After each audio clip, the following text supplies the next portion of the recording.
லண்டனில் நடைபெற்று வரும் பாராலிம்பிக்ஸ் போட்டி தொடக்க விழாவில் இங்கிலாந்து ராணி 2ஆம் எலிசபெத், இளவரசர் வில்லியம் உள்ளிட்ட தலைவர்கள் கலந்து கொண்டனர். மாற்றுத்திறனாளிகளுக்கு இடையிலான ஒலிம்பிக் போட்டிகள் பிரிட்டன் தலைநகர் லண்டனில் நடைபெறுகிறது. 4 ஆண்டுகளுக்கு ஒருமுறை நடைபெறும் சர்வதேச ஒலிம்பிக் போட்டிகளை தொடர்ந்து நடைபெறும் இந்த பாராலிம்பிக்ஸ் விளையாட்டுப் போட்டிகளில் பல்வேறு நாடுகளைச் சேர்ந்த வீரர் வீராங்கனைகள் கலந்து கொள்கின்றனர். இந்த பாராலிம்பிக்ஸ் போட்டியின் தொடக்க விழாவில் இங்கிலாந்து ராணி 2ஆம் எலிசபெத், இளவரசர் வில்லியம், அவரது மனைவி கதே, இளவரசி ஆனி மற்றும் முக்கிய அரசு பிரதிநிதிகள் கலந்து கொண்டனர்.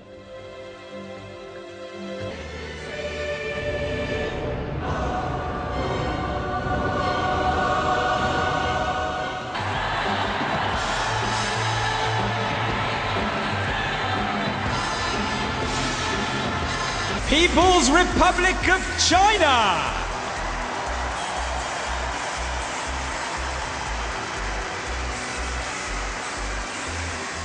Islamic Republic of Iran.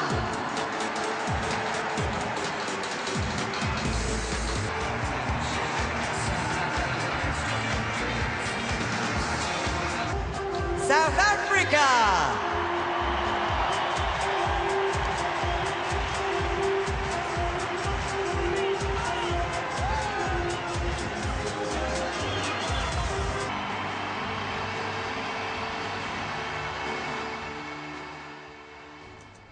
Paralympics போட்டிகளுக்காக அச்சிடப்பட்ட 25 லட்சம் அனுமதி சீட்டுகளில் 24 லட்சம் அனுமதி சீட்டுகள் விற்பனையாகிவிட்டதாக தெரிவிக்கும் அதிகாரிகள், மீதமுள்ள 1 லட்சம் சீட்டுகளை நாளொன்றுக்கு 10,000 விதத்தில் விற்பனை செய்ய முடிவு செய்துள்ளதாக தெரிவித்துள்ளனர்.